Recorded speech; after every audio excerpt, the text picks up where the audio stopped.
And now the next case. All parties in the matter of Stanton versus Judy Gallagher. Step forward, please. Real estate investor Michael Stanton is suing his former tenants, 22-year-old Sarah Jeske and 21-year-old Heather Gallagher, for unpaid rent and damage to their apartment. Sarah and Heather are countersuing for the return of rent and their security deposit. Mr. Stanton. Yes, ma'am. According to what I've read, you rented an apartment to these two young ladies. Yes. When did you rent the apartment to them? I rented it on September 1st, 2002. And they signed a lease? Yes, ma'am, they did. What was the duration of that lease? 1 year. It seems that one of these young ladies moved out. Girls had a falling out. One young lady moved out. Who moved out? I did, Your Honor. What's your last name? Gallagher. When did you move out, Miss Gallagher? January 1st. Did you make arrangements with Mr. Stanton before you moved out? I tried to get a hold of him, and I could not get a hold of him. So the answer is no? No. Your lawsuit, Mr. Stanton, seeks rent for 1 month. Yes, ma'am. Because you managed to re-rent the apartment, so it's February's rent that you want. And they want their security deposit back. You want some damages. Exactly. Money for damages that were done to the apartment.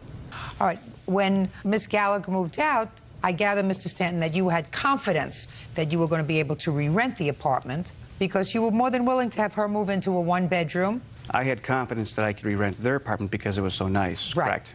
So he was being very nice to you, right? Yes. No. Well, I yes, he was. He wasn't letting us out of it. Sure he was. I had talked to him, and he said that he would let me out of the lease if I paid that month's rent, and he would not take me to court. That's letting you out of your lease, Miss Gallagher. Judge Judy continues in a moment. I moved out because he opened up my bedroom door when I was sleeping, and I felt unsafe. They didn't come to rape and pillage in your apartment, madam, because they saw you in your bed and they left. Real cases, real people. Judge Judy. Michael Stanton claims former tenants Sarah Jeske and Heather Gallagher owe for rent and damage to their apartment. The women say Michael entered their home while they were sleeping. He has the ability to sue you until August 31st. He just wants the 1 month that he's out. Now you got it? Yes, Your Honor. Miss Jeske says, oh, that Mr. Stanton, you did a terrible thing. I'm going to let you tell me what he did, because you're counterclaiming for January's rent, for the return of your security deposit, and for your emotional distress. Mm-hmm. Why don't you let me have it all at one time? Okay. I was laying in my bed, and first the phone rang. When was this? The day I called the cops on him, 4th of January or February. Well, it was so traumatic, I would assume you would remember the date. Yeah, it was February 4th, Your Honor. On February the 4th, you were still in the apartment? Yes. Had you paid February's rent? No, not yet. What were you doing staying in the apartment if you hadn't paid the rent? Because I was totally in debt, so... What's that his problem if you're totally in debt? I know, and he does, and I was going to pay him his late charge and everything. All right, so you're laying in bed on February 4th, and you hadn't paid the rent. Go ahead. Keep going. Okay. He, must have called or something. I'm not sure if it was him. He says it was him. What do you mean he must have called? I don't understand that, Miss Jeske. Okay, I went to answer my phone. It was like around 9:30, 10 o'clock in the morning. Was it on a business day? Yes. And I went to answer the phone, and of course, like, he hung up before I got to it, so I went back to bed because I don't go to bed until like really late. And then I heard the door, someone knock on the door, but where my bedroom is, I don't know if it's a lady next to me or my apartment. And I wasn't going to get up, you know. And then I heard my door unlock to my apartment. So I just stayed in bed because I was in my pajamas. And then after that, I just see my door open, and he was there. Then I heard him leaving with a guy who he was in with, saying, oh, she's sleeping. So I moved out because he opened up my bedroom door when I was sleeping. Yes, ma'am. I moved out because he opened up my bedroom door when I was sleeping, and I felt unsafe. Well, what did you think he came there to do to you?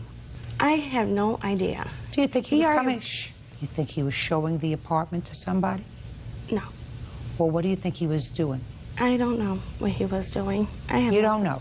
You know that he called you, right? Yeah, because he told me. Shh. You know that he knocked at the door, so he wasn't trying to scare you. You just decided it was too much trouble to get out of bed. No. That's exactly what you told me just a moment ago, that it was too much trouble to get out of bed. I wasn't sure if it was mine or his. Well, if you're not sure whether the door is yours or your next door neighbor's, then you get out of bed to see, right? Well, yeah, but I wasn't inspecting no one. Your Honor, may I? Mr. Stanton, you want to tell me why you went into the apartment, please? Yes, ma'am. What I did is both girls gave me permission to show the apartment. So my agreement was I'd call. If they weren't home, they gave me permission to go in. One thing they're incorrect about is that their phone was turned off. There is no phone. And in New York State, when the phone is turned off and you call, it'll ring and ring and ring, giving no indication of whether or not the phone is on or off. So I called, the phone rang, so I knocked. Nobody answered. I went in, showed the apartment to the gentleman. When I left, she came out and said, "What's going on?" And I said, "I showed your apartment." Is that okay? And she said, "That's fine."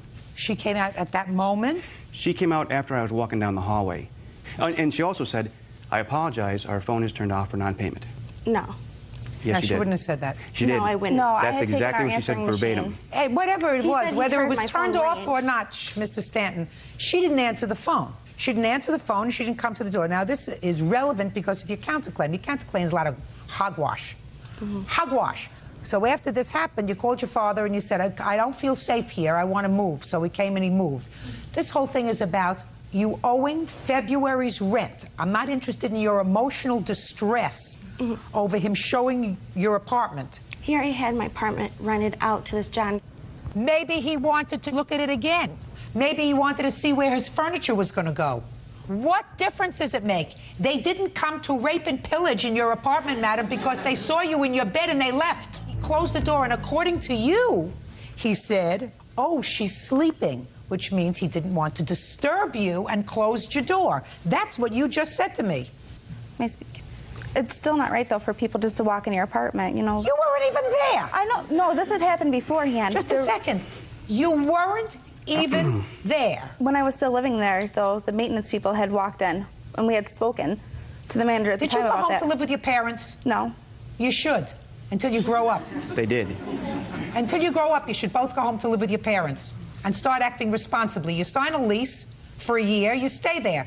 And if you don't get along, Miss Gallagher, and if you want to move out, the first thing that you do is you call the landlord and say, "I want to make some arrangements with you. I want to move out of the apartment. Is there some way we could do that?" Not, "I tried to call him and I couldn't get him in, and you left anyway." That's not what a grown-up does. Let me see the damage to the apartment. What I have here, Your Honor, is pictures of the apartment before I restored it, and also a picture of the broken tub, as well as a picture of damage to the brand new refrigerator. I'm only suing for partial damage to the refrigerator because the refrigerator is fully operational. It's just damaged. The tub is destroyed. How they broke the tub, I have no idea. And I have also, Your Honor, the lease right here from them showing a move-in, move-out form that shows no damage to the apartment. Okay. Who's going to explain to me how this damage occurred to the bathtub? We didn't even know there was damage. We have a... I have a tenant checklist from the manager at the time At the stating time? that there was no damage when I moved out. When you Because- moved out. So, well, let me see that. That is fabricated, Your Honor. There is no such thing. I'm the only one who has those forms. No, he's... How they got those forms, I have no idea. Well, who signed this? John, A he was a tenant of manager mine. at the time. A tenant of mine in training to be a manager. No, he was his manager. Just a He second. was in training. Is that why you Listen put to me, Mr. us- Stanton. Let's Yes, not ma'am. play around with each other, sir. Yes. Because I am an ecumenical abuser. Okay. If someone is in training to be a manager, that means that they are your employee, right? Yes. Yes. They say that John gave them this checklist, which says that there was only some chip paint. How do I know that? Is that something they fabricated? How do I know that? How do listen to me? Because How do I John know, never told me about listen that. to me. Yes. How do I know these pictures aren't fabricated? They're photos Of what? of the tub before Maybe and it's not. and Just a afterwards. second. Just a sec, sir. Byrd, can you tell me what that's a picture of? It's a picture of a crack. Can you tell what it's a crack of? No, I can't. Could it That's be why a we got the crack- new photos. Just a second. Could it be in a crack in a wall? Could it be a crack in apartment 604 or 203 or 701? You don't know, right? don't know. You know, Mr. Stanton. Mr. Stanton. You're entitled to certain things, sir, and certain things I had to. I can't fabricate a photo. I didn't say you fabricated a photo, sir. I don't know what it's a photograph of. $5.95 was the rent? $5.95 and a $50 late fee, and the fridge was $75. You're going to take all that out of their security deposit, sir. From them, you're going to get $5.95, which was February's rent, because Miss Jeske was still living there. According to her, she had a lot of bills, but she was still there February I paid 1st, him. 2nd, 3rd, and laying in bed on the 4th. I paid him $200 for February's rent. Oh, let me see. It's written down. Good. My mom signed it over. That's January rent, Your Honor. No. Hold on. No. You were supposed to pay him $300 for... Half of my month's rent for January, and she paid $350. And you paid January's rent and $200 for... half of February's rent, because I was supposed to be in the new apartment. I don't know why that is. Judgment for the plaintiff in the amount of $395. Your counterclaim is dismissed. That's all. Thank you, Your Honor. Please excuse, you may step out. That's this case number 328 on the calendar in the matter of Saucedo Estrada versus Castro. Parties have been sworn in. You may be seated. You claim that the defendant had you falsely arrested. Correct. Falsely arrested for either a burglary or a trespass. Ms. Castro says that she was convinced that you were trying to burglarize a neighbor's house. That's why she called the police. Okay. So I'm going to start with you. When did you allegedly witness this attempted burglary? It was July 27th at about 2 a.m. in the morning. I was doing some studying, and I walked in the backyard of my family's home to smoke a cigarette. I witnessed the plaintiff and her boyfriend. He actually had the door open to the other next-door neighbor's garage. He actually was already going to step in. She was acting as a lookout on the right-hand side. And there's no question in your mind that that's what you saw? No question whatsoever. How do you know them? They're neighbors. See, Your Honor, we live in a small triplex. My family lives in the middle. There's a neighbor in the front, and then they live in the back. Since December of last year, we've had repeated problems with them as a result of one time my mom asked for them to move their car, blocking the front of my mom's garage. Since then, the plaintiff and her boyfriend have engaged in all kinds of terrorist threats. I have reports from the police. We've had to call several times. She's threatened to strangle the next-door neighbor when she was 7 months pregnant. She threatened to kill me, my mother, and my 12-year-old sister with a bat. I attempted to get a restraining order. And what happened? The judge didn't grant it based on the fact that she's a next-door neighbor. So she said that basically what would have to happen is that someone would have to move. So she's recently been evicted from the owner as a result of all these problems. And, you know, I know that she's trying to say... Just one second, okay? You answered my question. Okay. 7/27. Right. No, actually, the incident with the garage began December of last year. 7/27 is when this incident happened, when you allegedly saw them out trying to get into somebody else's garage. You called the police? Yes, I did. Police arrived? Yes, they did. What did you do? I let them know what was happening, and at that point, maybe 5 minutes went by and they apprehended them. They asked if I could ID them. They were apparently trying to get into their car around the block. Is that right? No. Where did the police find you? I was at the corner. He had dropped me off at a corner. He had went back to the house. Just a second. He dropped you off at the corner. For the fact that we didn't make no contact, because we knew something was up. We noticed that she was banging on this garage. She was kicking it. She woke up her 12-year-old sister and mentioned to her, make sure you say this and make sure you say that. The 12-year-old sister was barely waking up. We noticed she was banging on the door, so we left the house for the fact, so we didn't have any problems with her. So we left to my mother's. Just a second. So what you're telling me is you got up 2 o'clock in the morning and you heard somebody banging on? No, we had just arrived when we noticed that she was out there. Just arrived from where? From my mother's house, from a party. We had just got home from a party at around that time. Now, 2 o'clock in the morning, you got home from a party. Correct. And you went to pull your car into where? We didn't put our car nowhere. We parked it in the streets at that time. How far away? A block, half a block, 2 blocks? Like about a block. 1 block away. Just speak now. Don't show me a picture. I'm going to answer my question.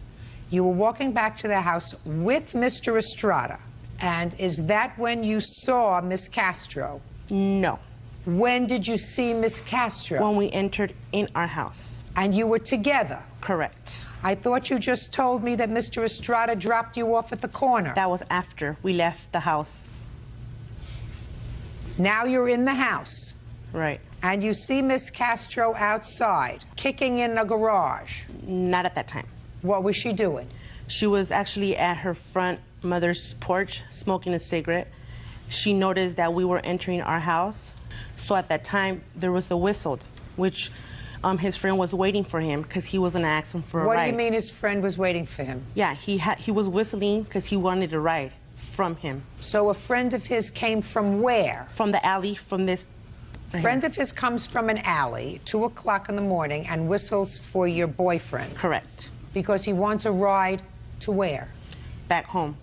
How do you know that? Well, because he doesn't live in Long Beach. You clairvoyant? You mean you know what he wants when he's whistling? Did he whistle in the tune of, I want somebody to give me a ride no, home? I mean, pretty much we knew. I mean, he maybe wanted a ride, you know, back home. Because he was there for the weekend. Where for the weekend? In Long Beach. And he lived in Torrance. Keep going. He came out, and at that time, Norma was right. As soon as he left the house to go open the gate, which is this gate, in order for you to gain access to it, you need a key. So since he was outside this gate, he was going to go open it. He had told him to wait. What was he going to open the gate for? Oh, well, to tell him, you know, to hold on, so he was going to leave, you know, with him to go give him a ride. So at that time, Norma Castro was, like, right behind him. I was in the house. I was seeing that she was, like, right behind him, you know, to see what he was trying to do or something. Sounds right. And so then Sounds right to me. So then somebody comes in an alleyway whistling at 2 o'clock in the morning. Somebody's going out to open up a gate with a key. Would seem to me a good tenant who was out there, vigilant tenant, would watch and say, what's going on here? Judge Judy continues in a moment. The Whistler doesn't make any sense. The trip to Torrance doesn't make any sense. The leaving your house in the middle of the night doesn't make any sense. And if it doesn't make any sense, it's not true. Real cases, real people. Judge Judy. Priscilla Saucedo and her boyfriend, Daniel Estrada, claim neighbor Norma Castro had them falsely arrested. Norma says she caught them red-handed trying to break into a neighbor's garage. Go ahead, keep going. So then he opens the gate, so he came back to let me know that he wasn't, you know, take him. Just a second. So he came back and he said, I'm going to give Whistler a ride home, right? Right. And he came back to tell you that. Right. And he left. He left after I stayed in there to putting on my pajamas. He left. Yeah. Keep going. So after that, so I was ready to go to sleep at that time because I was just getting home. So I, you know, throw on my pajamas, and I noticed that she was out there banging. I just heard like some hard bang. So she's banging. Go she's ahead. banging on something. So I just staring at her to see what she was doing. So then after that, like when he came back, I told him. How long did it take him to get to where he was going?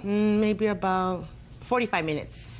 Was it within the first 5 minutes that you saw her banging on the garage? Oh, no, it was like maybe right after he came back. Because she was smoking a cigarette. Gets better every minute. It's a long, it must have been a very long cigarette. So well, yeah, right after she smoked cigarettes after cigarettes. Listen if you would see my yard. Just a second. So now it's after he came back. So he comes back from driving the Whistler. No. And is that when you hear her banging? No, she was up and down walking, smoking cigarettes. I'm asking you when you saw her banging. Right, after that. Where was he? He had already arrived home. At the time when he was gone, I noticed her suspicious. So now he's home, and she's suspicious. Right, and I mentioned that to him. And you mentioned that to him. And so what happened? So after that, I told him, let's just go back to, back to my mom's, where we were gonna spend the night because the fact that we didn't want no trouble with her, and the fact that she Just a second, you're in your pajamas. You were going to bed. Right, correct. So now why are you getting out of your pajamas? Well, actually, I just threw on my shoes, and I actually took off. Who lives in the house where you were that night? Oh, me and him and my kids. My kids weren't present at that time. They were at my mom's house. Listen to me. So it's just the two of you. Right. So you say to Daniel, we're going to go over to my mom's where the kids are, and you throw your shoes on and you throw a shirt over your pajamas. Then what happens? So we left, and after that she was... No. You both walk out together? Right. We walked out. Don't put your pictures down. You both walked out together. Daniel, where had you parked the car? Right there, as soon as you come out of the alley. Right there, like half You a found half a parking space? Yes. A legal parking space? Yes. Good, so it was closer than the one you had before, is that right? That's right. The one you had before was a block away? Yes. This was a half a block away? Yes. Good. You come out, so you're just a half a block away, so you're able to get into the car. You came out together, is that right? That's correct. And you both got into the car together. Were you driving? Yes. And then what happened? Well, then I leave her in the corner because I was going to go back to get more clothes for her and for me. Just a second. So now you're in the car. Okay. Yeah, we're driving away, and as soon as we hit the first corner, I told her, just wait for me right here, because I already knew they had problems, mainly between them, right? Yeah, so now you're a block away, a block and a half away. Yeah, I leave and you her. tell her, wait in the car. No, I tell her, wait for me right here in the corner. I'm going to go and drive up. Oh, so you drop her off? Yes. Right.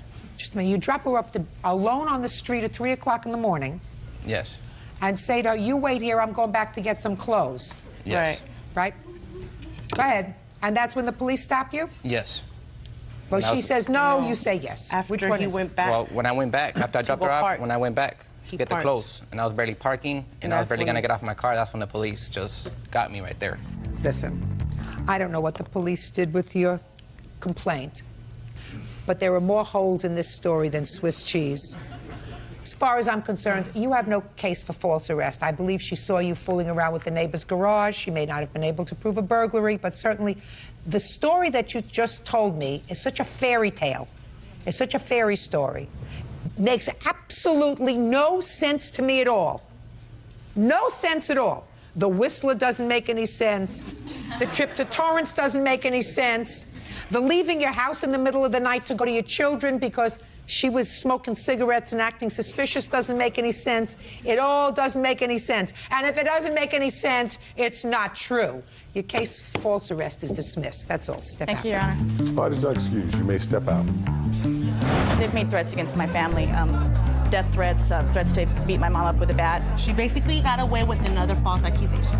Police have talked to the owner several times to let them know that we are having significant problems with them. As far as her getting us out, she already got us kicked out, but I guess we'll just have to see later on what happens. I prayed for justice, and whatever's done in the dark always comes to light here.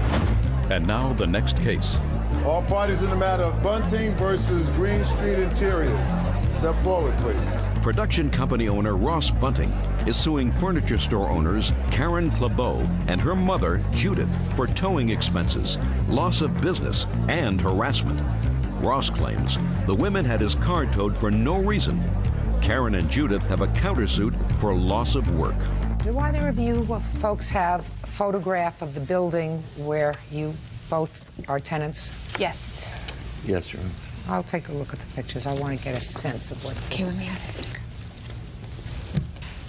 You don't want all of them. It's fine.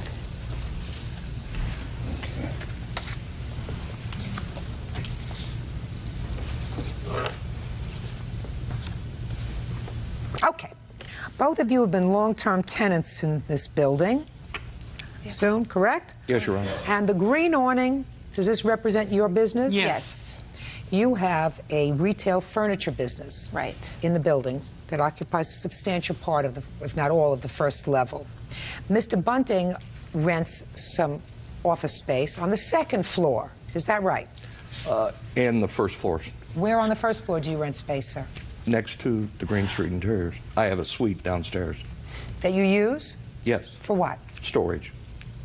To live in. So that's, let's say, that's a storage. You have some storage space on the Yes. first floor, but your office is on the second floor.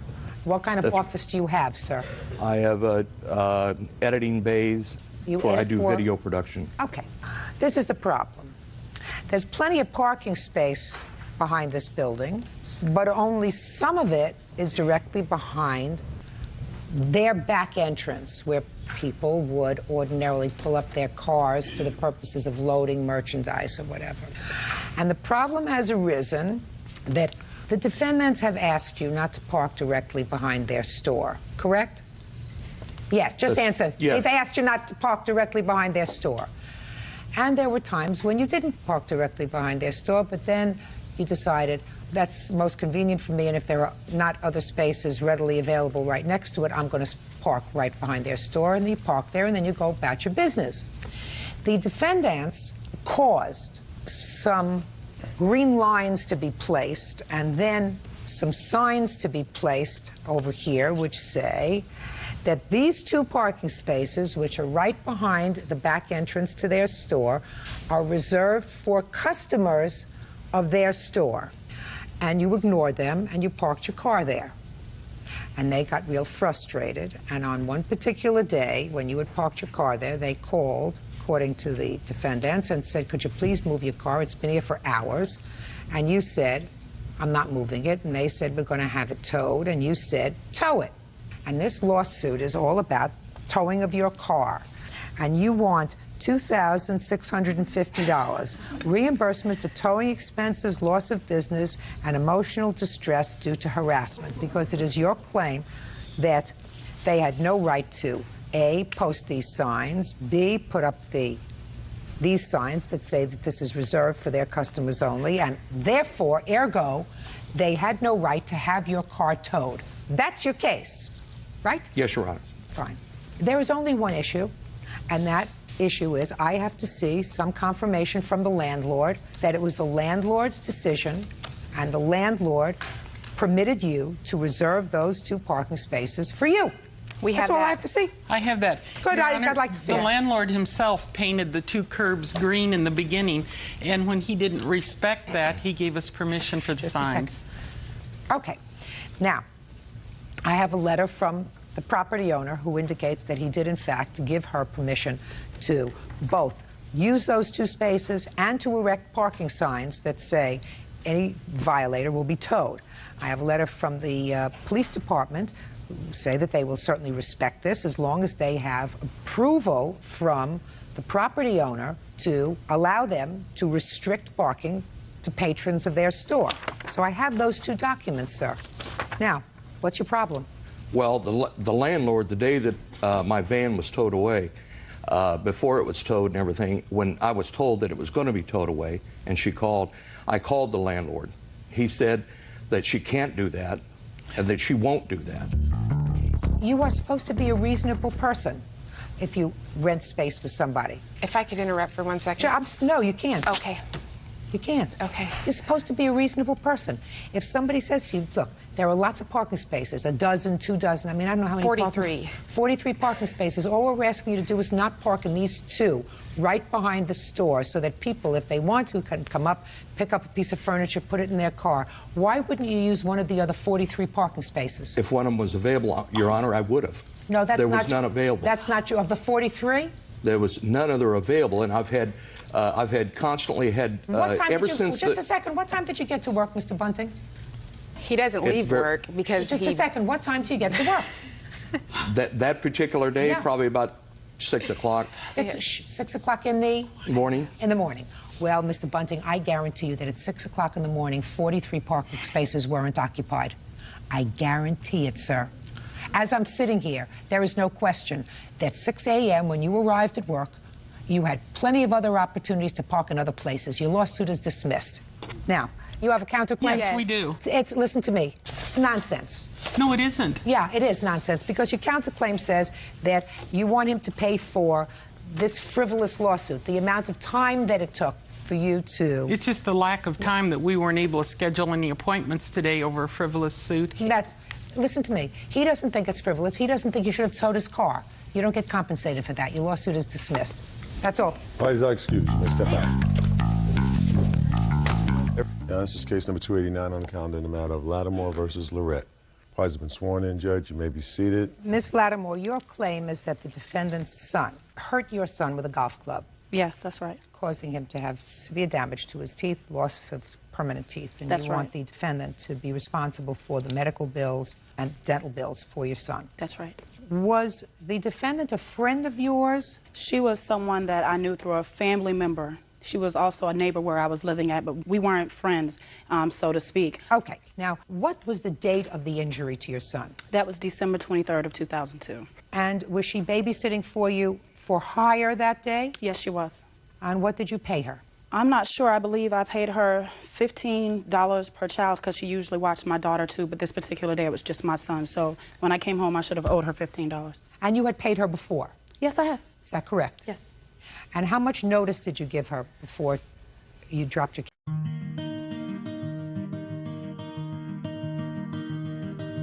Cardboard boxes by the door, coffee ring on the kitchen floor. Every room still says your name, but the frames are empty, walls the same. I lost a home, but kept the roof, 4 bare walls, and all this proof that home was never made of stone. turned this house to something I could call my own. Spare key hiding in the plan, your old sweater on the lamp, drawers you label left and right. Now they echo when I close them at night. I lost a home, but kept the roof, for bare walls, and all this proof that home was never made of stone. It was you that turned this house to something I could call my own. I walk the hallway, counting steps, like I could walk back into us. Doorway shadows, quiet shells. This place is full, I'm the one that's crushed. I lost a home, but kept the roof, for bare walls, and all this proof that home was never made of stone.